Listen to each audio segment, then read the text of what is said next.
Hello, I'm Richard Vobes, the Bald Explorer, and today I've got something rather special and a little bit different. It's so nice to be able to get out now and go and visit people, and I've come to see Michael and Jane Joseph in Adversane. They have gone back in time really, producing this magnificent English wildflower meadow. I was born in the early 50s and I spent my early childhood in fields like this, and they were everywhere. And since then we've lost 98% of wildflower meadows. And I had the opportunity when I bought this place, we had a half acre of grass. You don't know what to do with it. And Jane had the best idea ever, which was to try and recreate what I had in my early youth. And at that time there was no internet, there were no books, there was no help, and so it was just trial and error. We made lots of mistakes, we struggled, but we got there, and the results are absolutely fantastic. Primarily, although I'm not blaming farmers, but I blame the system. Agriculture has a lot to answer for. Not just agriculture, we ourselves, there's a lot in our garden that we've adopted as well. We put things on our lawns and we go for this monoculture. And so there's been a huge loss in diversity and therefore also in abundance of wildlife as well.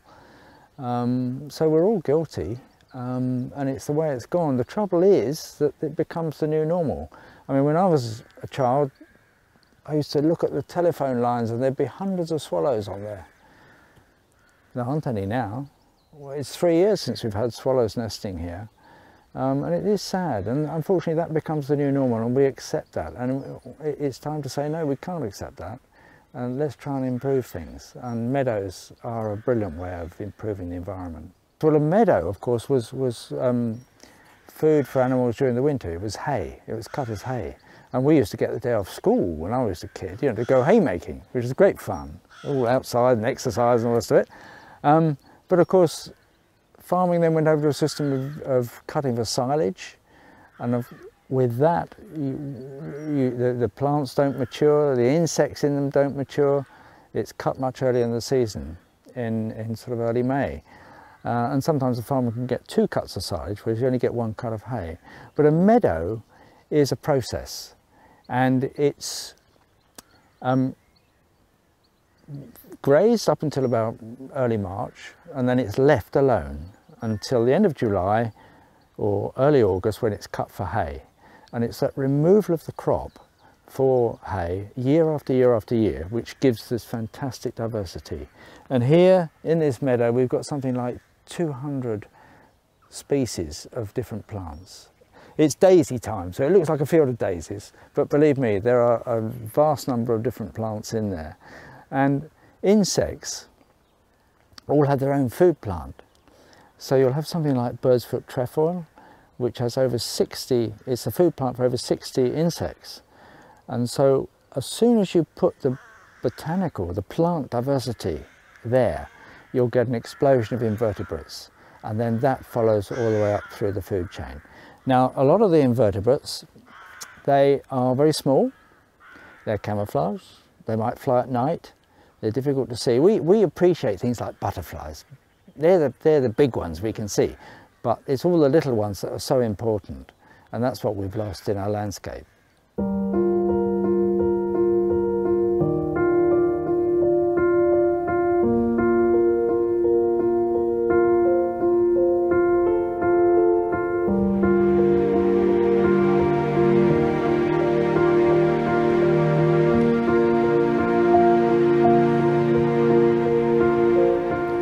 We thought we'd plough it up and that would kill off the grass, but it didn't.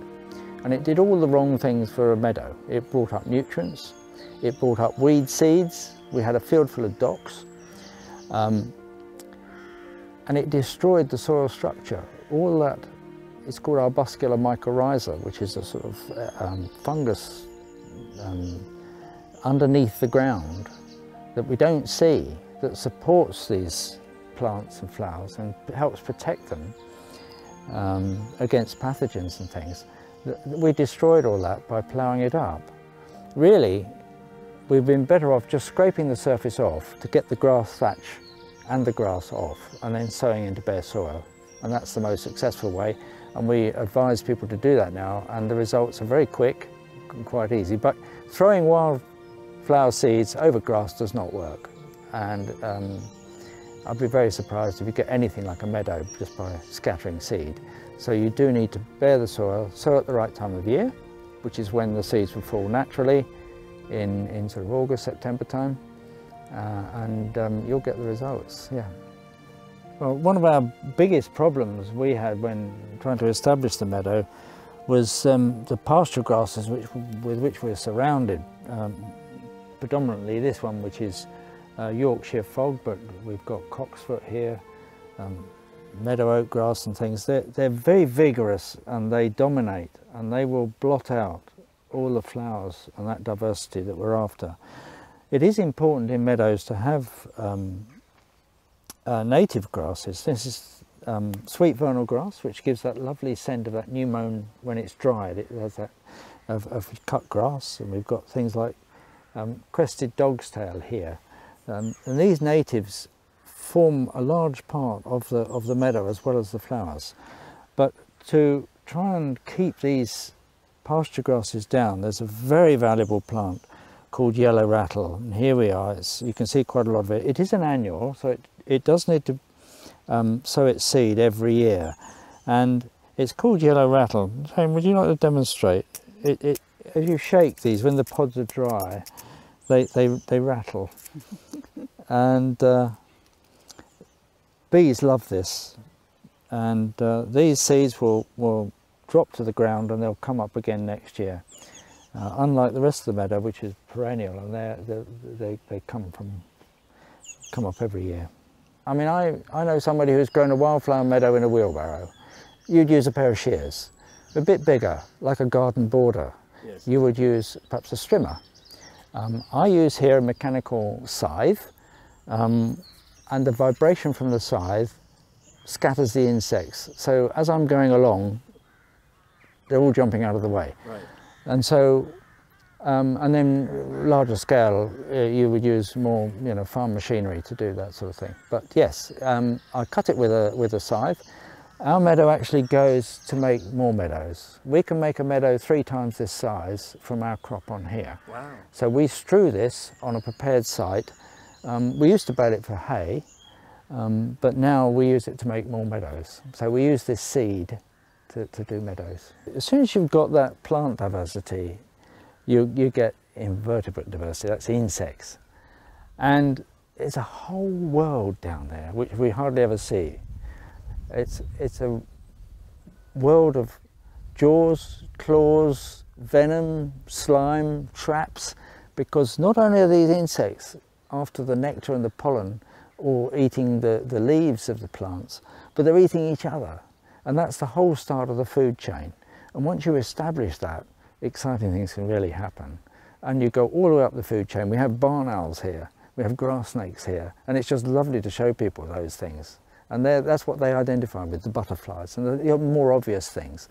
But they all come from getting the plants diversity in the first place, yeah. Well, I told you it was going to be something special, and that really was. And to think, that's how the countryside looked. It's just amazing. If you want to find out more about growing your own English wildflower meadow, then talk to the Sussex Wildlife Trust. They've got lots of information and they'll point you where to go to get further information. Thank you so much for watching. Don't forget to follow, like, subscribe, become a patron, all the usual things. Give me a thumbs up if you've enjoyed the video, and I'll see you on the next one. Till next time, bye-bye.